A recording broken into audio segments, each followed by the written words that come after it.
حضرت ابو ہریرہ رضی اللہ عنہ بیان کرتے ہیں، ہم نے رسول اللہ صلی اللہ علیہ وسلم کے ساتھ اقرا بسم ربک اور اذا السماء انشقت میں سجدہ کیا، یعنی سورۃ علق اور سورۃ انشقاق میں سجدہ تلاوت کیا۔ حضرت عبداللہ بن عباس رضی اللہ عنہ کہتے ہیں کہ رسول اللہ صلی اللہ علیہ وسلم نے اس میں یعنی سورہ نجم میں سجدہ کیا، اور مسلمانوں، مشرکوں، جنوں اور انسانوں نے بھی سجدہ کیا۔ حضرت زید بن ثابت رضی اللہ عنہ بیان کرتے ہیں کہ میں نے رسول اللہ صلی اللہ علیہ وسلم کے سامنے سورہ نجم پڑھی، مگر آپ صلی اللہ علیہ وسلم نے سجدہ نہیں کیا۔ حضرت عبداللہ بن عباس رضی اللہ عنہ کہتے ہیں کہ میں نے رسول اللہ صلی اللہ علیہ وسلم کو سورہ صاد میں سجدہ کرتے دیکھا۔ حضرت عقبہ بن عامر رضی اللہ عنہ کہتے ہیں کہ میں نے عرض کیا، یا رسول اللہ صلی اللہ علیہ وسلم،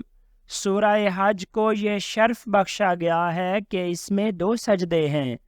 آپ صلی اللہ علیہ وسلم نے فرمایا،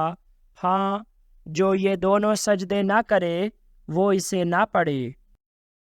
حضرت عبداللہ بن عباس رضی اللہ عنہ بیان کرتے ہیں کہ ایک شخص نے نبی کریم صلی اللہ علیہ وسلم کے پاس آ کر عرض کیا، یا رسول اللہ صلی اللہ علیہ وسلم، میں نے آج رات سوتے ہوئے اپنے آپ کو دیکھا، یعنی خواب میں، کہ میں ایک درخت کے پیچھے نماز پڑھ رہا ہوں۔ میں نے سجدہ کیا تو میرے سجدے کے ساتھ اس درخت نے بھی سجدہ کیا۔ پھر میں نے اسے سنا، وہ کہہ رہا تھا، اللہم اکتب لی بہا عندک اجرا ودعنی بہا وزرا واجعلھا لی عندک ذخرا وتقبلھا منی کما تقبلتھا من عبدک داود۔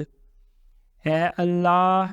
اس کے بدلے تو میرے لیے اجر لکھ دے، اور اس کے بدلے میرا بوجھ مجھ سے دور کر دے، اور اسے میرے لیے اپنے پاس ذخیرہ بنا لے، اور اسے مجھ سے تو اسی طرح قبول فرما جیسے تو نے اپنے بندے داؤد سے قبول کیا تھا۔ ام المومنین حضرت عائشہ رضی اللہ عنہا بیان کرتی ہیں کہ رسول اللہ صلی اللہ علیہ وسلم رات کے وقت قرآن کے سجدوں میں یہ دعا پڑھتے، سجد وجہی للذی خلقہ وشق سمعہ وبصرہ بحولہ وقوتہ۔ میرا چہرہ سجدہ ریز ہے اس ذات کی خاطر جس نے اسے پیدا کیا، اور اپنی خاص قدرت و طاقت سے اسے سننے اور دیکھنے کی قوت عطا کی۔